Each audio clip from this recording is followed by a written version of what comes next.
Maranatha, Tuhan Yesus segera datang. Saya Wanda Dumais dari BIC Sydney, Australia. Dan senang sekali bisa menyapa saudara dalam kuliah terbuka Helios Theological School dari Sydney, Australia. Saat ini waktu menunjukkan jam 1 lebih 17 menit. Ya, tadi ada sedikit gangguan di internet saya, rupanya belum terkoneksi. Dan selamat datang untuk saudara-saudara yang baru pertama kali bergabung. Selamat datang juga untuk teman-teman yang sudah bergabung di dalam live Facebook dan juga Zoom. Hari ini sudah bersama-sama ada Ibu Intan Mei Naluri di Jakarta. Ya, selamat pagi Bu Intan, jam 10 lebih pagi-pagi. Kemudian ada acting pastor Marcella Surentu dari Manado, jam 11, terima kasih. Lalu ada Ibu Oike Abram dari Balikpapan, juga waktunya sama jam 10.15. Dan siaran ini kita casting, streaming melalui Facebook Sound Doctrine. Dan kita broadcasting juga ke semua tempat yang terkoneksi dengan siaran kita. Nah, sebelum kita mulai, saya ingin memberitahu bahwa kelas ini berlangsung selama 10 kali, tapi kita akan melakukan kelas ini setiap 2 minggu sekali. Begitu ya, setiap 2 minggu sekali. Jadi tidak setiap minggu, tapi setiap 2 minggu sekali. Jadi minggu depan tidak ada, nanti minggu berikutnya. Lalu setiap orang yang mengikuti kelas ini secara terus-menerus di Zoom akan diberikan sertifikat elektronik, ya, atau mendapatkan pengakuan Anda sudah mengikuti kelas ini. Dan bagi mereka yang ingin mendapatkan kredit, ya, kita mulai membuka. Silakan mengerjakan tugas-tugas yang ada dan mengikuti ujian yang ada. Ini masuk dalam kelas yang disebut dengan teologia praktika. Nah, pagi hari ini kita akan bicara mengenai persepuluhan atau tithing and hermeneutik, ya, persepuluhan dan hermeneutik. Untuk pembahasan persepuluhan sebenarnya sudah banyak di dalam video-video dan tulisan-tulisan mengenai persepuluhan. Jadi kita tidak akan mengulang bagian tersebut, tapi kita akan masuk lebih dalam pada bagian-bagian selanjutnya. Jadi ini merupakan kelas-kelas yang baru begitu ya, bukan yang sudah-sudah. Kita sudah pernah sampaikan, video-videonya sudah banyak dan tulisan-tulisannya juga sudah banyak. Jadi di dalam kelas ini kita akan masuk lebih dalam lagi. Dan ini merupakan kelas pertama yang dibuka oleh Helios Theological School untuk pemahaman yang lebih dalam. Nah, saya ingin kita bersama-sama melihat tentang topik ini. Ini ayat-ayat yang menulis tentang kata persepuluhan, ya. Bisa dicatat ataupun nanti bisa dikirim kalau saudara tidak sempat mencatatnya, kan ada banyak sekali. Jadi ini semua yang berkaitan dengan persepuluhan. Dari Kejadian, Imamat, Bilangan, Ulangan, 1 Samuel, Amos, 2 Tawarik, Nehemia, Maleaki, Matius, Lukas, dan Ibrani. Nah, sekarang dalam Perjanjian Baru ada 9 ayat yang menulis kata persepuluhan dalam Perjanjian Baru. Coba lihat ya. Di Matius 23 ayat 23, kemudian Lukas 11 ayat 42, Lukas 18 ayat 12, Ibrani 7 ayat 2, lalu Ibrani 7 ayat 4, Ibrani 7 ayat 5, 7 ayat 6, 7 ayat 8, 7 ayat 9. Jadi ada 9 ayat dalam Perjanjian Baru. Kata persepuluhan muncul. Oke. Kita masuk terus. Saya mau tunjukkan.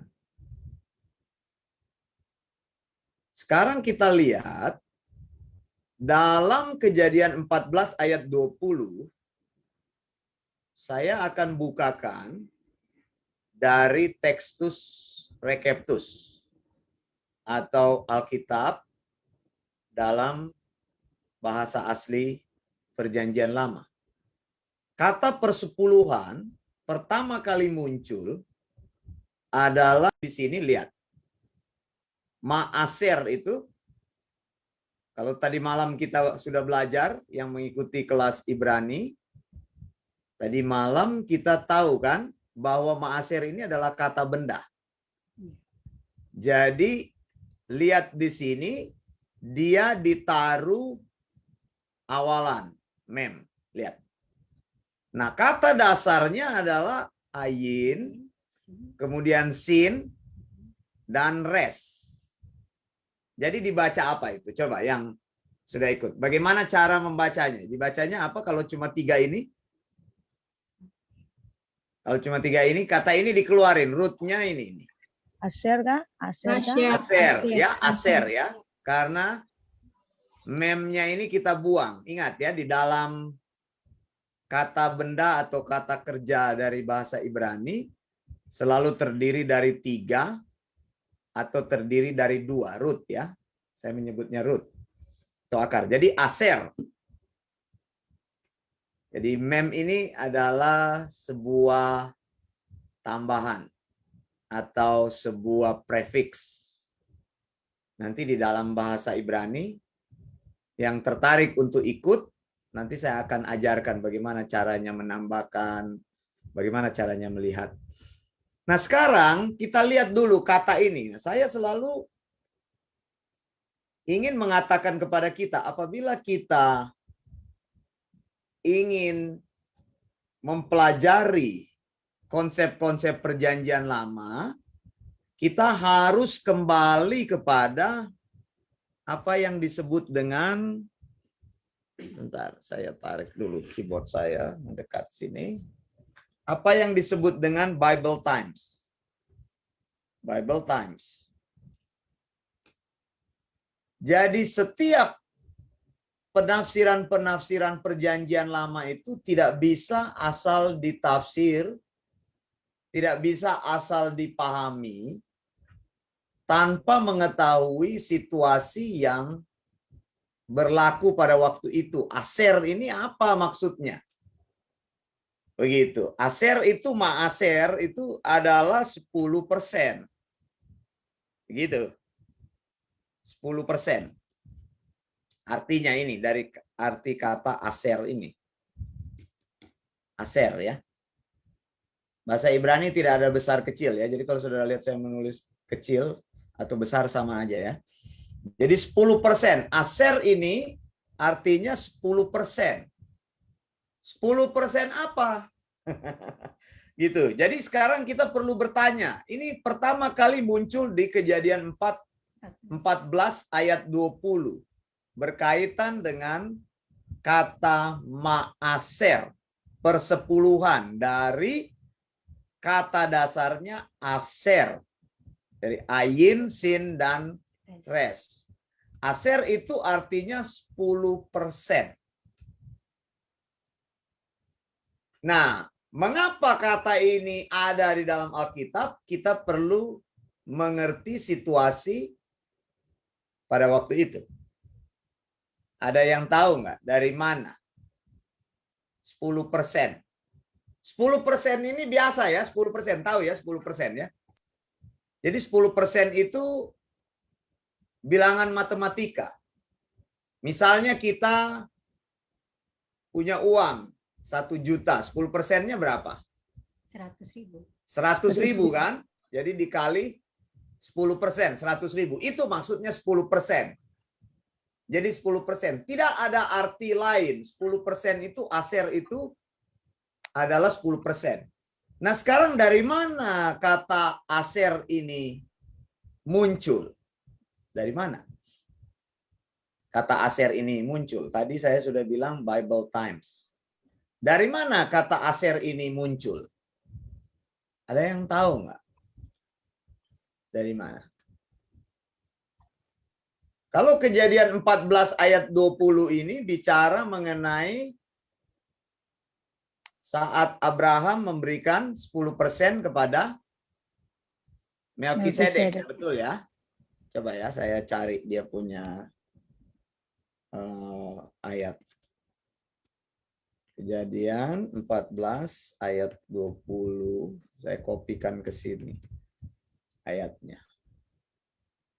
Supaya kita bisa melihat ini ya dalam terjemahan baru bahasa Indonesia. Live. Kejadian 14 ayat 10. Lihat ya. Dikatakan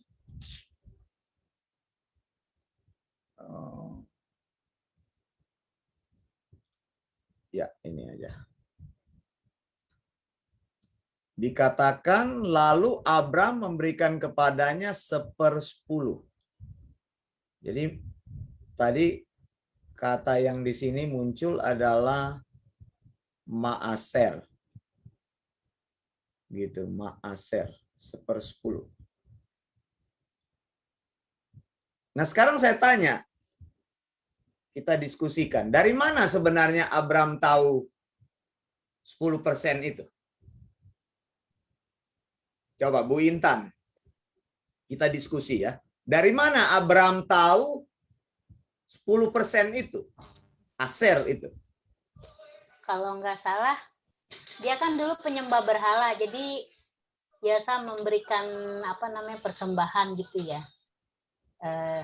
Jadi 10%-nya itu mungkin adalah dia buat untuk yaitu maksud berasal dari agama sebelumnya gitu Pak, menurut saya.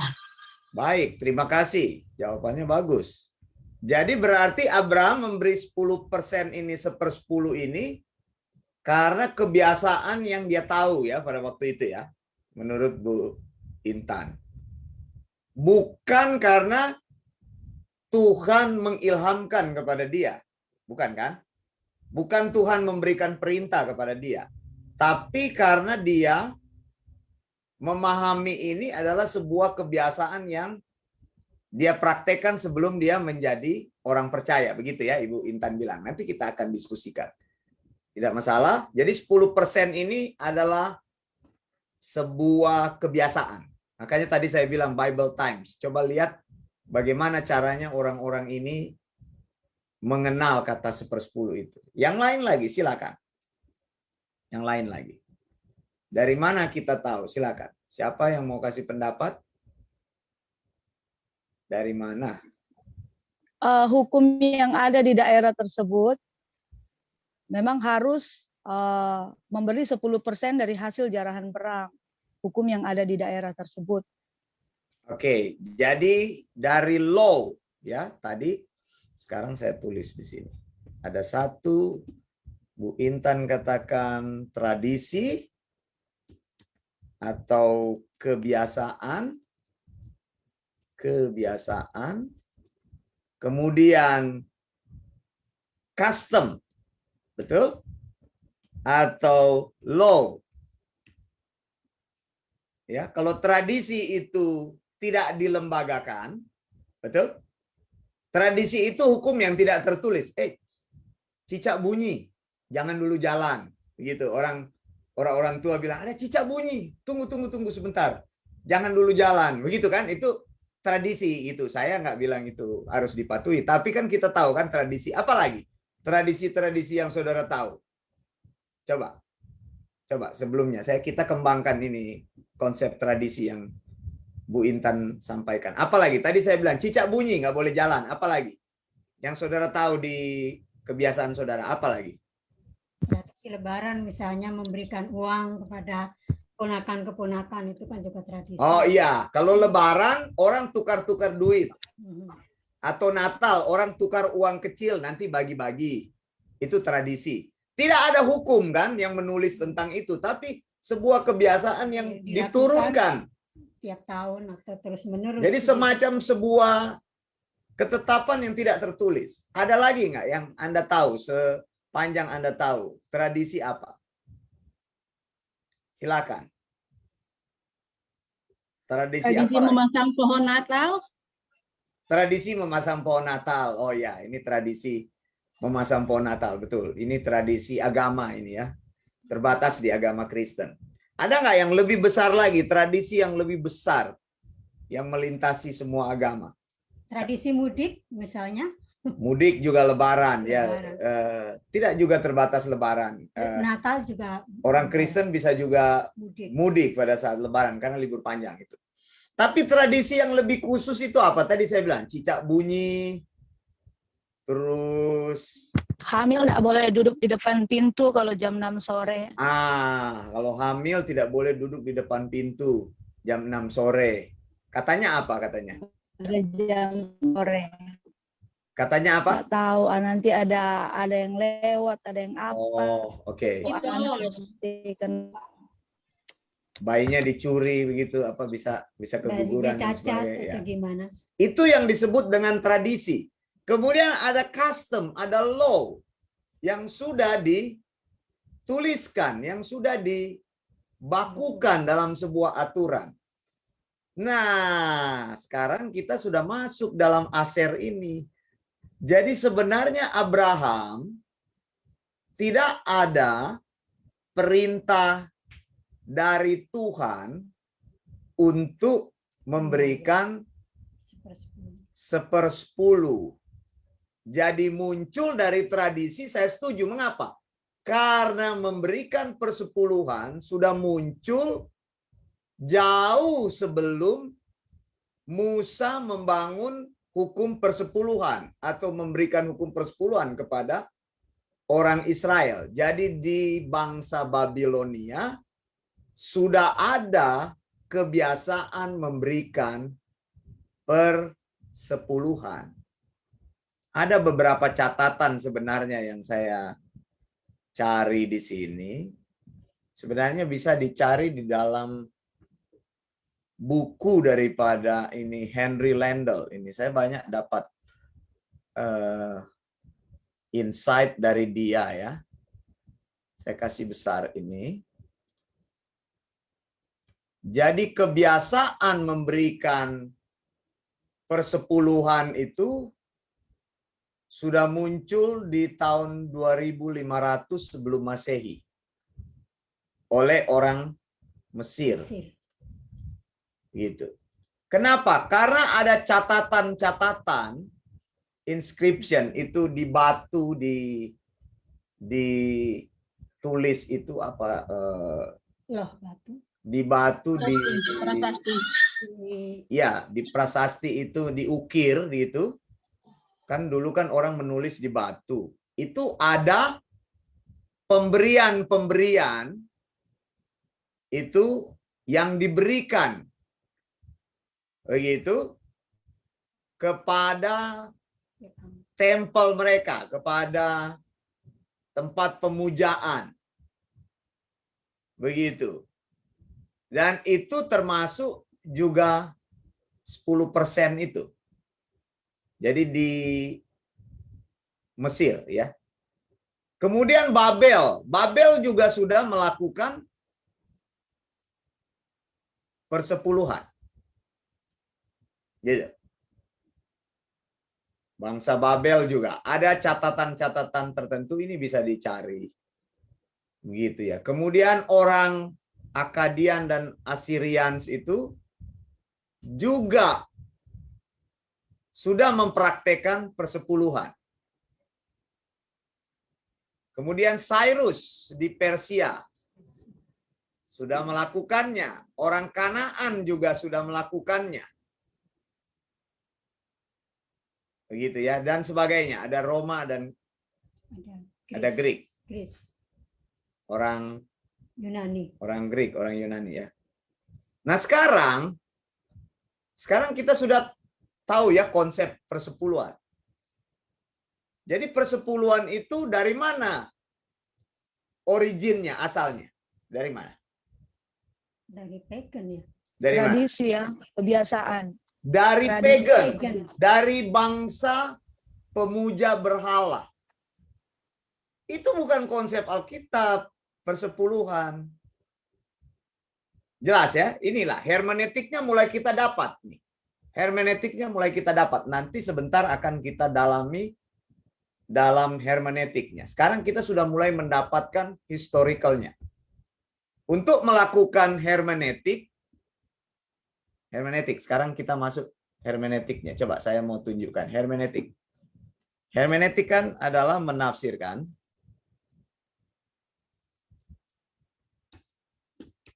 Hermeneutik sekarang. Golden rule hermeneutik apa? Aturan untuk menafsir. 1. Apa aturannya? Arti yang sudah jelas harus ditafsirkan ya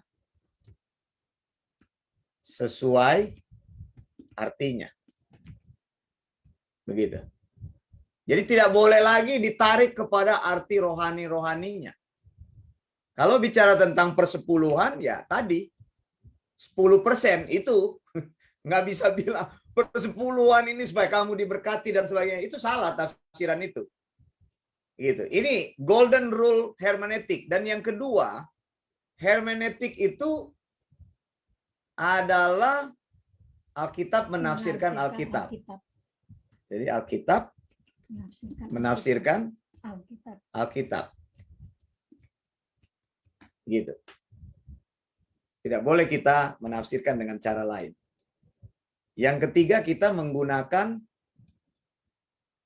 prinsip apa? Sejarah. Sekarang sudah muncul pemahaman. Makanya tadi saya tanya, dari diskusi kita, persepuluhan itu ternyata sebuah tradisi atau kebiasaan. Betul sekali Bu Intan, karena persepuluhan itu sudah dijalankan, begitu ya, makanya orang sudah tahu itu konsep tithing itu. Kemudian tadi acting pastor Marcella bilang custom atau law, memang ada customnya. Nah, sekarang kita bisa menegakkan hermeneutiknya. Sekarang di sini kita tulis bahwa persepuluhan itu adalah cara atau aturan pagan, bukan aturan Alkitab. Itu. Karena tadi saya sudah bilang kan, bahwa Abraham tidak pernah mendapat perintah untuk membayar persepuluhan. Tapi Abraham kok tahu ada persepuluhan? Karena tadi kita katakan bahwa persepuluhannya sesuai dengan tradisi. Dan sesuai dengan hukum, custom yang berlaku. Babel sudah mempraktekkan, orang-orang Arab sudah mempraktekkan itu jauh sebelum Musa. Nah, apalagi yang kita lihat condong dalam persepuluhan pagan. Karena tadi persepuluhan itu adalah cara aturan pagan, sekarang hermeneutiknya yang muncul apa? Kedua apa? Coba, udah bisa terbentuk pikiran kita apa? Persepuluhan itu tadi dari pagan. Kemudian yang kedua apa? Yang menonjol, tadi saya sudah bukakan tadi. Dari Egypt, dari Babel, dari Asyur, dari bangsa-bangsa sudah mempraktekannya. Jadi dari sejarah gitu ya. Iya, betul, sudah dipraktekkan. Apa sekarang yang menonjol? Bu Intan bisa itu apa? Atau Bu Oike silakan. Apa yang menonjol? Tadi saya lihat, saya bukakan lagi nih. Egypt sudah memberi persepuluhan, Babel sudah memberi persepuluhan, kemudian Akadian sudah memberi persepuluhan, Assyrian Cyrus, Persia, Canaanite sudah memberi persepuluhan, Greece, Rome sudah, Greek tithing sudah ada itu 1.300. Apa yang menonjol dari persepuluhan pagan itu?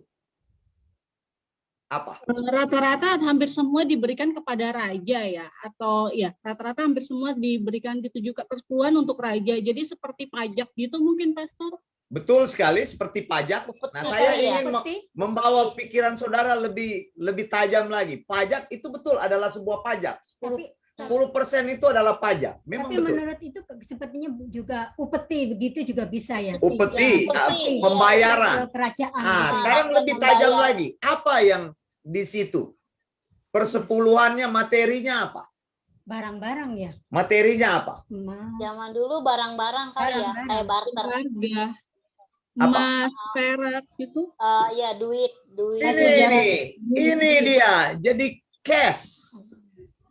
Persepuluhan yang muncul dari pagan itu, tadi kita pahami adalah sebuah aturan pagan, itu adalah sebuah cash atau income. Uang, emas di situ. Saya tanya, orang-orang zaman dulu sudah punya uang nggak? Sudah. Sudah punya uang. Oh, Makanya mereka memberikan uang. Jadi yang menonjol dari persepuluhan pagan itu adalah uang. Nah, bangunan hermeneutik ini apabila kita aplikasikan di dalam persepuluhan Musa atau persepuluhan kepada bangsa Israel. Apa yang menonjol dari persepuluhan Musa? Persepuluhan Musa adalah hasil tanah dan hasil ternak. Tidak ada income atau cash di situ. Makanya kita bisa melihat ada dua sistem yang dibangun, bahwa angkanya diambil oleh Musa untuk dipakai sebagai perjanjian Sinai, tetapi materinya berubah. Jadi Tuhan tidak menggunakan sistem pagan. Jangan salah. Begitu. Sistem pagan itu adalah persepuluhan. Satu. Kedua adalah cash atau income. Ini hermeneutiknya. Jadi taruh di dalam kepala kita saat membangun konsep persepuluhan ini. Begitu. Bahwa ini adalah sebuah materi yang jelas. Sampai sini bisa jelas? Silakan kalau ada yang ingin bertanya terkait dengan hal ini.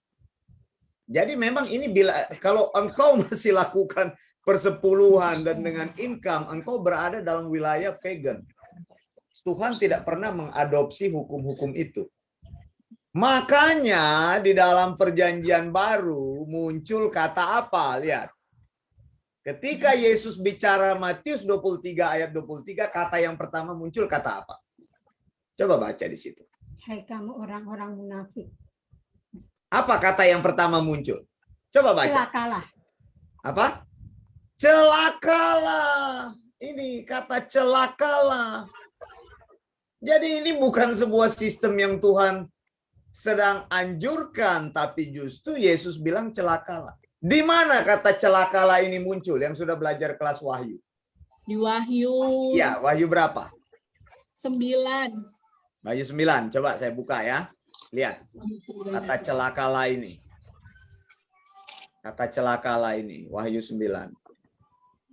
Jadi begitulah cara kita menafsir Alkitab. Dikatakan bahwa apa? Wahyu 8 ayat 13. Wahyu 8 ayat 8 13. ayat 13. Wahyu 8 ayat 13 ya. Mulai celaka muncul ya. Ya. Celaka itu muncul adalah sesudah meterai keberapa? Meterai keempat sudah lewat, maksudnya sangkakala keempat lewat. Nah ini sedikit. Wahyu 8 ayat 13, lihat saya buka. Susunya mana, Marsha? Lihat ya, Saya tempat tidur. saya buka ya. Saya buka di sini. Ini kita taruh sama-sama di sini. Wahyu 8 ayat 13. Ini kata yang sama. Jadi jangan menafsir Alkitab dengan konsep yang salah. Lihat. Wahyu 8 ayat 13 dikatakan celaka, celaka, celaka. Sebab apa? Sebab meterai yang ketujuh yang berisi 7 sangkakala ketujuh, ketika sangkakala keempat sudah dibuka, masih ada 3 sangkakala lagi yang belum dibuka. Nah, itulah yang disebut dengan celaka pertama, celaka kedua, celaka ketiga. Ini nanti belajar di kitab Wahyu. Nah, sekarang Yesus menggunakan kata yang sama, kata celaka. Masa kita mau tafsirkan Matius 23 ayat 23 bahwa itu adalah prinsip persepuluhan dari Tuhan Yesus. Sampai sini jelas nggak? Bahwa perjanjian baru tidak bermaksud mengangkat persepuluhan itu sebagai sebuah prinsip. Karena jelas persepuluhan itu kalau bersifat uang itu adalah tradisi pagan. Bagaimana mungkin Yesus mau mengajar hal yang tidak disupport oleh firman Tuhan? Jadi sudah mengerti ya, konsepnya tidak boleh berbenturan. Lihat. Celakalah kamu. Lihat, celaka. Hai ahli-ahli Taurat dan orang-orang Farisi. Hai kamu orang-orang munafik sebab persepuluhan dari selasi, adas manis, dan jintan. Kamu bayar. Gitu. Tapi yang terpenting dalam hukum Taurat, kamu abaikan. Tuh, lihat. Engkau gagal melakukan salah satu hukum Taurat, maka apa yang kamu lakukan? Gagal. Ada berapa hukum Taurat? 613 hukum ya. 613 hukum, Bu Intan. Satu kamu gagal, Yesus bilang. Yang terpenting itu keadilan, belas kasihan, kesetiaan. Kenapa Yesus bilang yang satu harus dilakukan? Ya karena orang Farisi, orang Yahudi harus melakukan hukum Taurat. Makanya Yesus bilang harus. Yesus tidak bermaksud membantah hukum Taurat. Dan Yesus datang tidak untuk menghapus atau meniadakan hukum Taurat. Meniadakan hukum Taurat. Tidak untuk menghapus, tidak untuk meniadakan hukum Taurat. Tapi dia bilang bagian-bagian yang lain yang penting harus dilakukan gitu. Begitu. Jadi sudah jelas ya tafsiran dari Matius. Sekarang sudah ngerti nggak hermeneutiknya? Hermeneutiknya. Saya belum masuk ke dalam bagian teknis, tapi saya sedang menunjukkan kepada saudara konsep hermeneutik yang harus dibangun. Lalu ini penting ini ya, 613 hukum Taurat ini. Hukum Taurat itu memang tidak dibatalkan, harus dilakukan. Tapi siapa yang lakukan? Siapa yang melakukan hukum Taurat? Orang Yahudi. Orang Israel. Orang Yahudi, iya orang Israel, begitu. Jadi jangan bilang yang satu harus dilakukan. Jangan bilang harus dilakukan itu orang percaya yang harus lakukan. Kenapa kita harus lakukan? Ini bukan hukumnya kita kok. Salah tafsirannya gitu. Dan yang lain jangan diabaikan. Kamu harus lakukan hukum Taurat, tapi juga kamu harus setia kepada hukum Taurat itu. Begitu. Lukas 11 ayat 42. Kita cari lagi ya. Tetapi celakalah kamu, hai orang-orang Farisi, sebab kamu membayar persepuluhan. Ini hampir sama ya. Tidak ada problem dengan ayat ini. Jadi ayat yang kedua, perjanjian baru, kita sudah selesaikan. Sama bunyinya. Sekarang Lukas 18 ayat 12. Ini doa orang Farisi. Aku berpuasa 2 kali seminggu. Aku memberikan 1/10 dari penghasilanku. Sekarang saya tanya. Dia bilang dari income-ku. Income-ku. Benar nggak dia punya doa ini? Benar nggak orang Yahudi punya doa ini? Orang Farisi punya doa ini? Harus dilihat dari teks aslinya dulu mungkin, Pastor. Enggak, jangan dulu lihat. Sekarang gunakan logika dulu. Benar nggak dia bilang? Aku memberikan 1/10 dari segala penghasilanku. Ini mengenai kasus apa ini? Lukas 18 ayat 12. 2 orang berdoa kan? 1 orang berdosa yang berdoa. Coba Oh, iya, kalau iya, saudara iya. ini saudara buka ayatnya supaya pahami. Iya. Sebelum kita lihat teks aslinya, kita gunakan dulu logika kita untuk memahami ini. Hermeneutiknya seperti apa? Coba sekarang saya tanya. Apa maksudnya dia berikan? Dia bilang aku memberikan 1/10. Maksudnya apa? Tadi kan saya sudah bilang dia punya prinsip. Apa maksudnya? Apa maksudnya ayat ini? Ayo kita selesaikan. Apa maksudnya? Lukas 18 ayat 12. Maksudnya apa? Coba, aku memberikan 1/10 dari segala penghasilanku. Sedangkan tadi kita sudah melakukan hermeneutik bahwa persepuluhan dari income atau uang itu adalah cara pagan. Kebiasaan bangsa pagan. Berarti orang ini sedang membual, sedang berbohong. Sedang berbohong. Mana ada 1/10 dari penghasilan? 1/10 itu dari mana? Dari mana? Dari hasil Dari tanah hasil tanah dan ternak. dan hasil ternak. Kan tadi kita sudah sepakat dia punya hermeneutik seperti itu. Tuhan tidak mengadopsi hukum. Emangnya Tuhan kita mengambil cara pagan itu, cara orang yang tidak percaya lalu ditaruh di Alkitab? Ya enggak dong. Saya bertanya Pak, berarti ketika Lukas 18 ayat 12 ini yang ditujukan kepada orang Farisi ini ya? Orang Farisi ini berdusta. Dia membual, dia bilang, Tuhan, aku berpuasa 2 kali. Aku memberikan 1/10 dari penghasilanku. Ah, kamu bohong. Emangnya kamu memberikan 1/10 dari income? Nggak ada ceritanya orang Israel memberikan 1/10 dari income. Yang mereka berikan itu hasil tanah dan hasil ternak. Tidak ada orang yang memberikan 1/10 dari income. Karena Tuhan tidak pernah menuntut persepuluhan dari penghasilan orang Yahudi.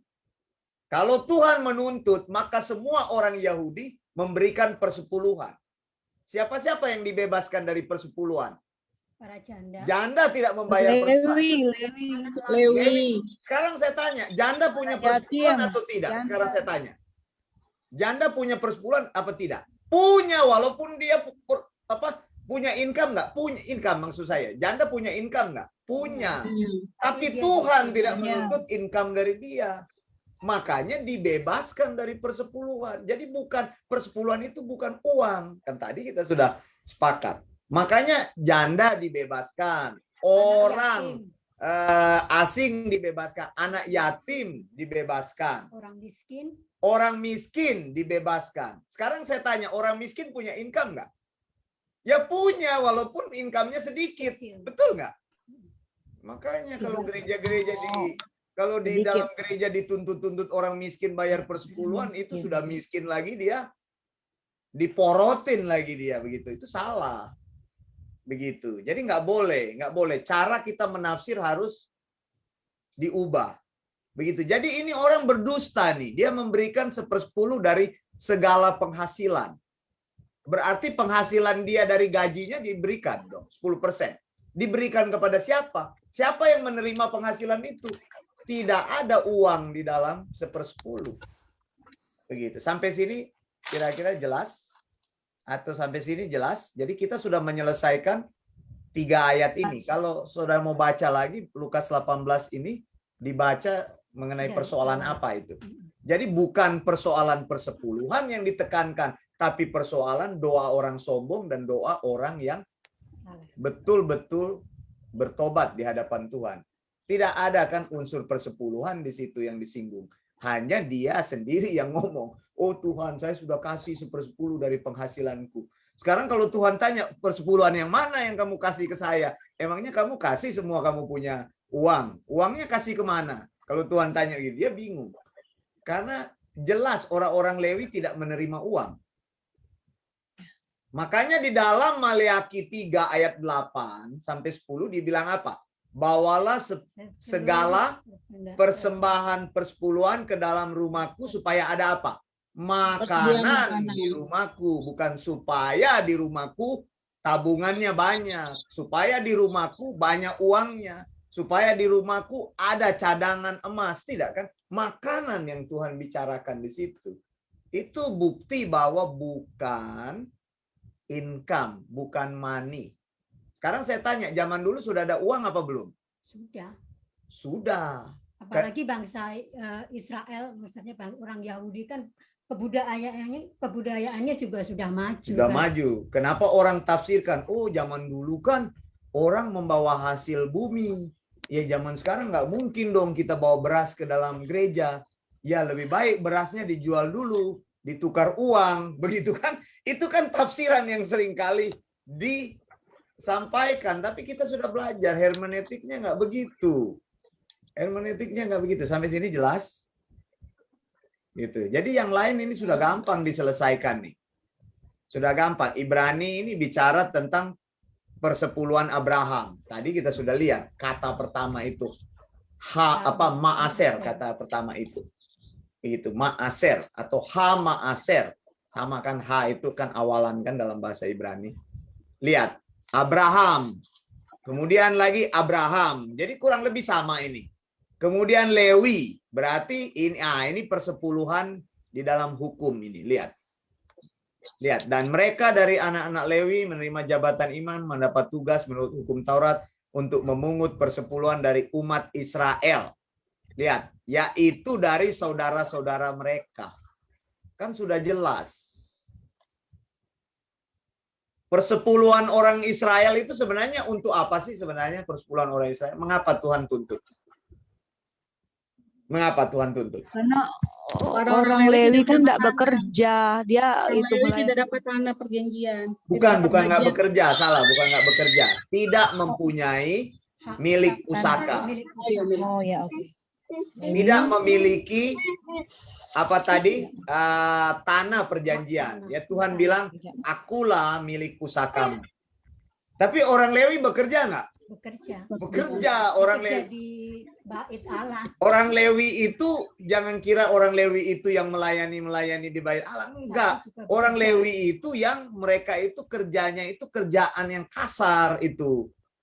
Di ladang gitu ya. Pergi apa di Bait Allah itu mereka angkat-angkat air. Karena yang melayani di Bait Allah itu sebenarnya bukan orang Lewi, memang dari keturunan Lewi, tapi imam, kelompok imam. Tadi malam bilang apa imam itu? Bahasa Ibraninya apa? Kohenim. Apa? Bahasa Ibraninya apa? Imam? Kohen. Tapi kalau dia plural, kalau dia jamak itu adalah kohanim. Ya kan pakai im belakang kan?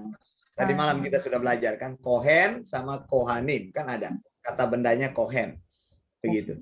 Jadi yang melayani itu di Bait Allah itu imam, bukan orang Lewi. Orang Lewi itu tukang angkut-angkut barang, begitu.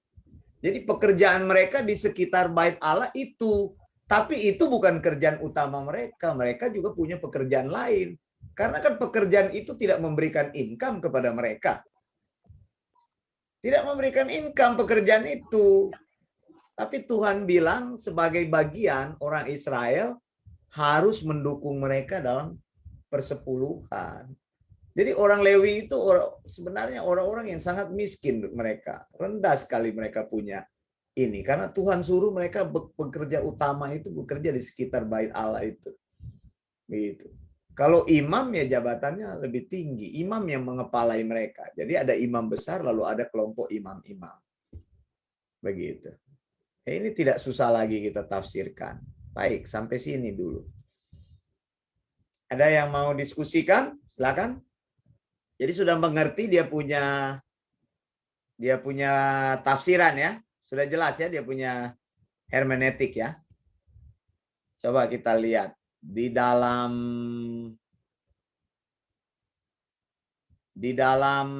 apa namanya?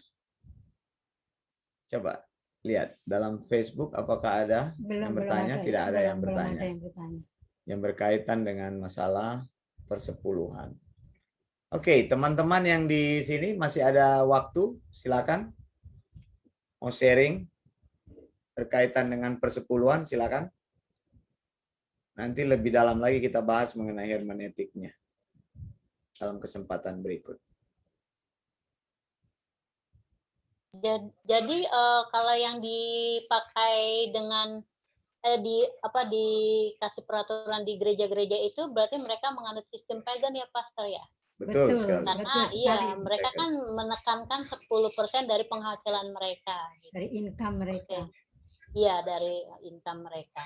Yang dituntut adalah uang. Dituntut Dan- uang, iya. Uang itu pagan punya cara itu. Ah, Cara-cara orang yang tidak percaya Tuhan. iya, berarti mereka ngikutin juga sejarah ya, maksudnya dari tadi kan Roma semuanya kan kasihnya kan berbentuk uang. Jadi yang kita pelajari hari ini ya. Betul. Oke, terima kasih. Betul. Baru saya dibukakan ini. Terima kasih Pastor. Terima kasih sama-sama Ibu Intan. Jadi sekarang kita Jadi bisa, nggak relevan lagi ya perpuluhan Pastor Wanda. sudah nggak relevan. Kita sudah tidak membahas itu sebenarnya. Sudah banyak yang kita bahas sekarang hermeneutiknya. Oke, silakan. Betul. Nggak Ya, relevan. Ya. Pastor, saya mau tanya, apakah sampai sekarang bangsa Israel atau orang Yahudi masih melakukan 1/10 itu, perpuluhan? Udah enggak. Sudah kan? enggak, Bu. Sudah enggak ya? Sudah Sudah enggak ya? Imam tadi kan, imamnya sudah nggak ada. Bait Allahnya juga sudah, tempelnya juga sudah enggak ada. Allah sudah diruntuhkan. Tahun 70 sudah bait Allah diruntuhkan, sistem keagamaan orang Israel sudah berhenti sama sekali. Tidak ada. Orang Israel menerapkan konsep yang namanya sedekah. Sedekah. Sedekah. Mereka tetap mendukung pelayanan dengan uang, gitu. Tapi kan memang dari dulu mendukung pelayanan bukan dengan uang, kan tidak ada hukum begitu. Jadi di dalam pelayanan modern ya orang-orang Israel mendukung, mereka menyumbang untuk membangun sekolah, membangun sinagog, menggaji para rabi, gitu ya. Yang melayani kan sekarang namanya rabi, guru, bukan imam, tidak ada imam lagi. Jadi sama aja sebenarnya. Dari mana mereka itu, yaitu konsensus mencoba membangun yang namanya pemberian itu. Tapi tidak pernah ada konsep persepuluhan karena orang Israel tidak pernah menganut persepuluhan uang. Tadi Bu Intan bertanya itu bagus sekali. Jadi pagan lah yang melakukan seperti itu. Gitu. Bahwa pemberian di dalam pagan itu 10%-nya itu untuk apa? Untuk memuaskan dewanya, supaya dewa jangan marah. Begitu. Tapi kalau di dalam konsep Israel, angka 10%-nya tadi kita sudah tahu ada. Kedua adalah apa? Itu adalah bukti bahwa Tuhan memberkati hidup mereka, tanah mereka. Karena itu ada kaitan dengan tanah. Kenapa? Karena orang Israel kan 400 tahun menjadi budak.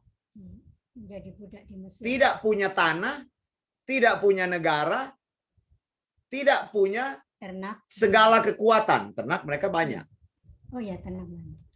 Nah, sekarang ketika Tuhan memberikan tanah Kanaan, Tuhan menuntut mereka untuk selalu ingat bahwa tanah yang aku berikan adalah tanah kepunyaanku. Nah, kalian harus selalu ingat, setiap kali ada increase pertambahan, kasih 10%, begitu. Dalam hasil tanah itu dan ternak. Kan dibilang hasil ternak setiap tongkat gembala, lewat di tongkat gembala yang ke-10, maka jadi milik daripada Tuhan. Ya kalau dihitung, kalau saya punya ternak cuma 9, ya saya nggak perlu kasih kepada imam. Iya dong, kepada Tuhan. Cuma 9. Kan Tuhan bilang tongkat lewat di tongkat yang ke-10. Jadi kalau saya punya 49 domba, lewat yang ke-10, 1. Lewat yang ke-20, 2. Lewat yang ke-30, 3. Lewat yang ke-40, 4. Jadi Cuma 4 yang saya kasih, walaupun saya punya 49. Jadi bukan menghitung tepat 10%. Jadi bisa ngerti ya. Setiap yang ke-10 lewat, Gitu. Kalau Bu Intan punya domba cuma 98, tidak bisa dibayarnya 5 gitu. 9 bulan. Tidak bisa dibayar 10 maksud 10 saya. maksudnya. Iya. Tidak. Jadi cuma 9 yang 9. dibayar. Walaupun 91, 92 sudah lebih daripada Hampir 5 100. atau 99. Tetap yang ke-10 lewat baru 1. Gitu caranya gitu. Karena Tuhan mau mengajar mereka ini untuk bukti bahwa orang Lewi ini tidak mempunyai tanah perjanjian. Orang Lewi punya berapa kota diberikan? Orang Lewi punya berapa? Orang Lewi tidak punya tanah ya, tidak punya tanah ya. Tapi Tuhan perintahkan berikan orang Lewi kota supaya mereka bisa tinggal, supaya mereka bisa bangun rumah, supaya mereka bisa berladang. Berapa kota? Berapa kota? 48 kota. 48 city. 48 kota. 6 kota adalah city of refugee.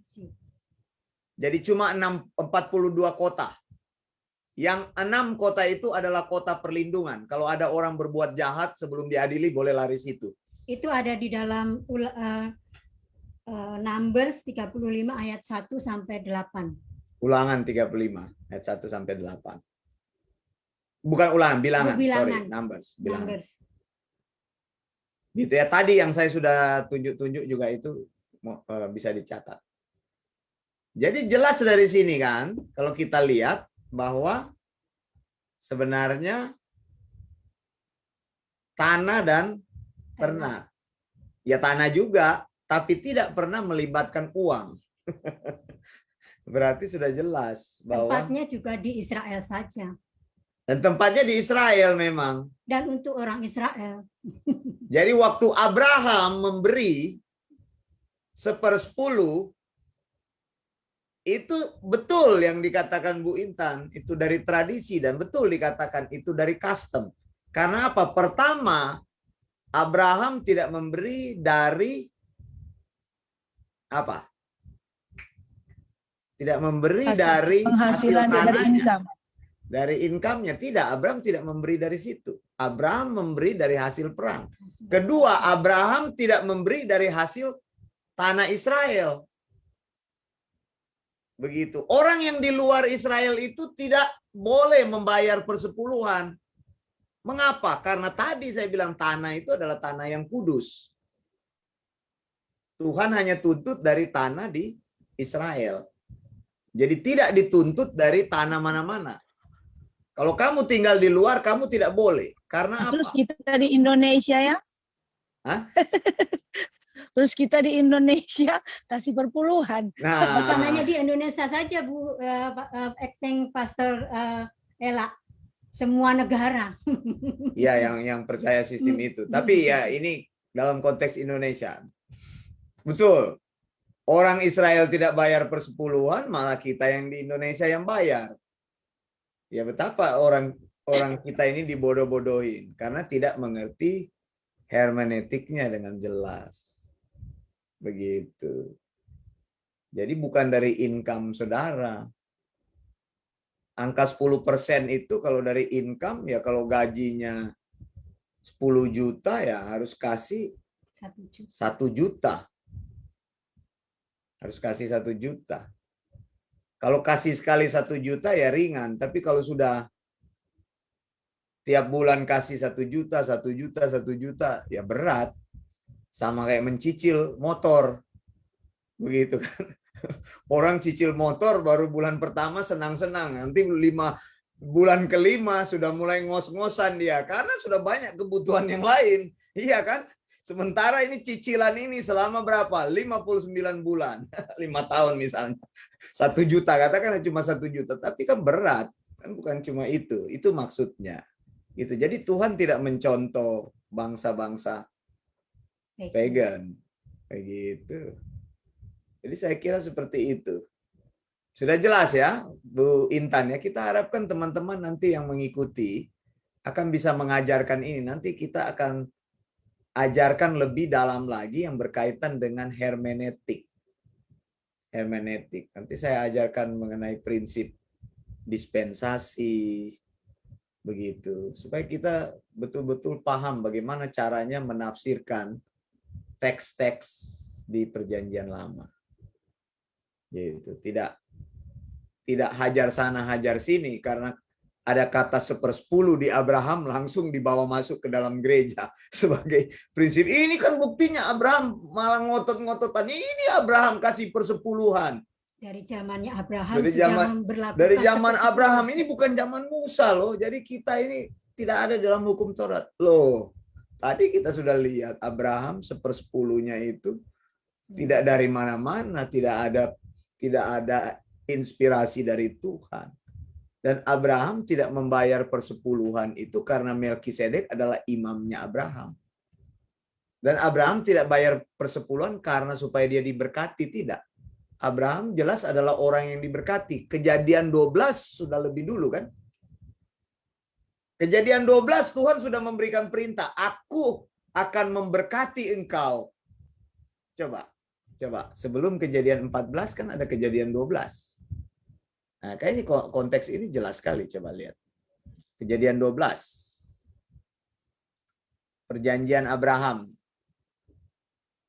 Tuhan bilang, Kejadian 12 ayat 2. Aku akan membuat engkau menjadi bangsa yang besar dan memberkati engkau, serta membuat namamu masyhur, dan engkau akan menjadi berkat. Aku akan memberkati orang-orang yang memberkati engkau. Coba lihat Kejadian 12, saya share deh. Saya share ya. Udah kelihatan ya share-nya ya, coba. Belum. Oh, sudah. Ya, lihat ya. Aku akan memberkati orang-orang yang memberkati engkau dan mengutuk orang-orang yang mengutuk engkau. Dan olehmu semua kaum di bumi akan mendapat berkat. Abraham sudah diberkati Tuhan apa belum? Sudah kan? Ini kejadian 12, Sudah. peristiwa persepuluhan kejadian 14. Bagaimana mungkin kita membalik itu? Jadi kita itu diajarkan memberi persepuluhan supaya kita diberkati. Berarti kalau kita terapkan prinsip itu kepada Abraham, maka Alkitab itu menjadi sangat berlawanan satu sama lain. Berarti Abraham memberikan persepuluhan kepada Melkisedek supaya tingkap langit terbuka bagi dia. Sedangkan Melkisedek itu bukan siapa-siapa bagi Abraham. Abraham adalah orang yang dipilih Tuhan. Tuhan tidak pernah memilih Melkisedek. Anda pernah baca bahwa Melkisedek itu adalah disebut bapak orang beriman? Tidak pernah. Tapi Abraham adalah orang yang menurunkan Mesias, bukan Melkisedek yang menurunkan Mesias. Jadi Abraham orang yang dipilih Tuhan. Melkisedek tidak pernah dipilih Tuhan. Jangan salah, kenapa harus membalik prinsip itu? Itu dari sini. Jadi cara menafsir Alkitabnya harus jelas di sini. Abraham sudah diberkati oleh Tuhan, lihat. Sudah dijadikan bangsa yang besar. Aku akan membuatmu. Jadi persepuluhan di dalam Kejadian 14 ayat 20 itu adalah persepuluhan yang dilakukan karena tadi tradisi dan kedua karena custom. Ya, sampai sini saya pikir sudah jelas. Bagaimana? Sekarang pekerjaan rumah bisa? Ya, pekerjaan rumah adalah membuat tafsiran Maleakhi 3 8 sampai 10 berdasarkan prinsip penafsiran yang sudah kita pelajari tadi. Bisa? Ini PR-nya ini. Coba membuat eksegesis. Nanti kalau yang masih bingung belum tahu apa itu eksegesis bisa tanya. Tapi tadi saya sudah sampaikan sedikit. Gitu ya. 2 minggu ini akan tugasnya kan ada waktu 2 minggu. Minggu depan tidak ada. Jadi nanti dikumpul, dimasukkan, lalu akan dikhotbahkan. Sesudah dibikin tugasnya bagus, akan dikhotbahkan. Bagaimana? Bisa? Ya, kalau bisa melakukan ini, kita akan nilai dan kalau lulus ya bagus, begitu. Bu Intan, gimana bisa? Puji Tuhan, bisa ya. Bu Oike, kalau Bu Oike dia rajin dia, bisa dia. Ya, bisa ya. Acting Pastor Marcella bisa. Ini ada satu, Pastor Renata. oh Pastor Renata, soalnya dia Masih pagi sepertinya. gelap dan terang, jadi saya nggak bisa lihat setengah. Ya nggak apa-apa, Pak, mendengarkan. Bisa bikin nanti, masukkan tugasnya, ini akan jadi khotbah yang powerful. Coba bikin dulu eksegesisnya. Kalau bingung, ada banyak bahan saya sudah tulis di Bible Independence Group, bisa di Google di situ. Ada catatan-catatan di situ yang bisa membantu. Baik, saya kira kelas kita sampai di sini dulu. Terima kasih yang sudah join di Facebook, yang sudah mendengarkan. Kita membukanya melalui Sound Doctrine page ya, jadi tidak di Wanda Dumais. Saya sedang melihat. Ya. Boleh minta ada suara. diulang lagi. Itu orang Lewi punya 48 kota Ya. dan 6 kotanya saya kehilangan tulisannya. Oh, 48 kota. Ya. Tapi 6 kota itu jadi dikurangi. 48 kurang 6. 42. Ya, jadi 6 kota itu sebenarnya adalah kota perlindungan. Sanctuary City. Adalah Gitu. adalah perlindungan. Di Amerika menerapkan sistem Sanctuary City. Jadi misalnya begini, Sanctuary. Sanctuary City. Orang-orang misalnya yang ilegal gitu, melanggar hukum, bisa lari ke Sanctuary City. Dia tidak bisa ditangkap di Sanctuary City itu. Karena itu adalah kota yang hukumnya itu lebih tinggi dari hukum federal. Itu maksudnya. Nah, itu aplikasinya diambil dari kota perlindungan orang Lewi. Jadi kalau orang Lewi, bukan maksudnya kalau ada orang Israel tidak sengaja berkelahi lalu dia pukul orang. Misalnya dia tinju orang satu kali, orang itu jatuh, kepalanya kena batu mati. Jadi bukan karena tinju orang itu, tapi sebenarnya dia kepleset. Mungkin nggak kena tinjunya, tapi dia menghindar, dia kepleset. Pas dia kepleset, dia jatuh, di bawah itu ada batu, mati. Gitu. Jadi bukan kena karena pukulannya. Orang marah kan, bunuh dia, bunuh dia. Dia bisa dibunuh tanpa diadili. Nah, supaya dia aman, dia lari ke Sanctuary City. Salah satu dari 6 kota perlindungan itu tadi. Di situ dia tidak bisa dibunuh. Salah sendiri kalau dia keluar dari situ. Dia harus tinggal di situ sampai kasusnya diputuskan. Tapi kalau dia keluar dari situ, orang ketemu dibunuh, salah sendiri. Dia mati. Tuhan sudah tetapkan kota perlindungan itu. Tidak boleh ada orang yang bisa disentuh di situ. Itu maksudnya. Itu kota perlindungan itu, Pastor Renata. Jadi orang Lewi punya 42 kota yang 48. Ya, 42 kota orang Lewi yang mereka punya. 6 itu kota perlindungan. Dan orang Lewi, ini sedikit lagi ya. Karena ada pertanyaan saya tambah. Orang Lewi itu boleh membangun rumah di tanah-tanah mereka. Boleh membangun rumah. Tapi tanahnya tidak boleh dimiliki orang Lewi. Dimiliki. Bukan kepunyaan begitu ya. Tidak boleh dibuat sertifikat hak milik. Tidak boleh. Cuma hak pakai begitu. Cuma boleh pinjam pakai. Jadi orang Lewi itu tidak punya kepunyaan. Kalau mau menerima persepuluhan, engkau tidak boleh punya kepemilikan. Tidak boleh punya motor, tidak boleh punya rumah. Nah itu kalau mau terima persepuluhan. Tapi kalau terima persepuluhan lalu beli tas mahal-mahal, Hermes, lalu dipasang lagi di Facebook, di foto-foto lagi. Begitu, beli jam tangan mahal, khotbah begini-begini. Dulu ada tuh pendeta dia pakai cincin emas besar-besar, gelang besar-besar. Kalau khotbah di gini-gini, saudara-saudara yang dikasih Tuhan. Saya bilang, apa maksudnya ini? Mau khotbah dikasih lihat itu cincin sama dia punya. Ada itu pendeta itu, mungkin sudah meninggal kali. Dulu saya tahu itu ada itu. Inisialnya RS itu, pendeta itu. Saya tahu dia pakai kalung emas besar-besar gitu. Ditaruh di luar bajunya, memang sengaja kasih lihat, oh ini kalau khotbah di gini-gini, saudara-saudara yang dikasih Tuhan, dikasih lihat ternyata ini saya punya ya, gitu. Jadi nggak boleh begitu, gitu. Jadi kalau engkau sudah punya mobil mewah, masa tuntut persepuluhan sama orang yang miskin yang makan aja susah. Itu memang udah kebangetan itu. Udah punya rumah yang bagus, masih tuntut lagi persepuluhan dari. Karena apa? Pagan punya sistem dibawa masuk ke dalam gereja. Nah, orang yang bodoh-bodoh ya, saya sudah beritahu firman, masih jemaat yang memberi itu yang mendebat. Bukan pendetanya yang mendebat, masih jemaat. Ya sudah, berikan aja, nggak apa-apa. Salah kamu sendiri. Saya sudah memberitahu, masih di debat di belakang ini kan ada ayatnya. Ya sudah, kamu kasih. Begitu. Saya sejak kebenaran ini disingkapkan, saya sudah tidak memberi lagi, Pastor. Jadi sejak saya buka di YouTube, Pastor kan menjelaskan, oh itu berarti kan mengadop sistem pagan. Jadi saya sudah ada mungkin setengah tahun ini tidak memberi lagi sama Memberi anak boleh, saya. Ya, tapi memberi persembahan saja. Iya, memberi persembahan Memberi saja. boleh. Karena sudah tahu kebenarannya. Ya. Terima kasih. Terima kasih. Lagian juga kalau kita memberi, sebenarnya kita harus ada sebuah keterikatan.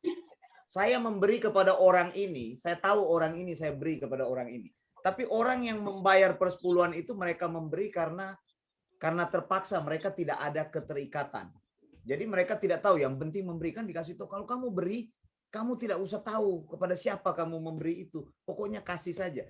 Jadi kita tidak. Tapi kalau kita memberi kepada orang yang yang memang betul-betul kita tahu, maka kita akan memberi dengan sukacita.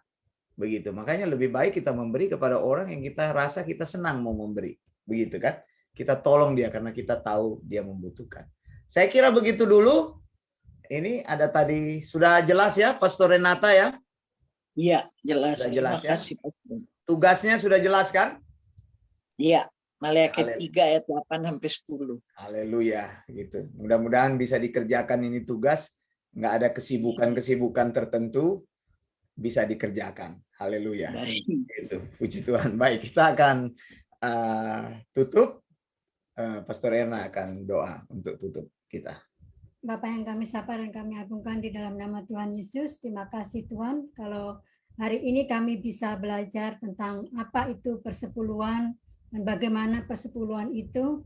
Terima kasih, biarlah kami semakin hari bisa memahami sound doktrin itu lebih jelas di dalam kehidupan kami dan bisa menerapkan sound doktrin itu, pengajaran yang sehat itu ke dalam hidup kami Tuhan. Kiranya Engkau juga memberkati para orang-orang yang sudah hadir di live di Facebook maupun di Zoom meeting ini Tuhan, biarlah mereka juga mempunyai pengetahuan yang baru sehingga apa itu perpuluhan itu bisa dimengerti Tuhan. Kiranya Kau memberkati juga hamba-Mu yang sudah memberitakan, mengajarkan kepada kami tentang persepuluhan itu Tuhan. Kiranya Kau memberikan knowledge, wisdom, dan understanding untuk terus membawa, menyingkapkan kebenaran dari kebenaran yang lain kepada kami Tuhan. Dalam nama Tuhan Yesus kami berdoa dan mengucap syukur.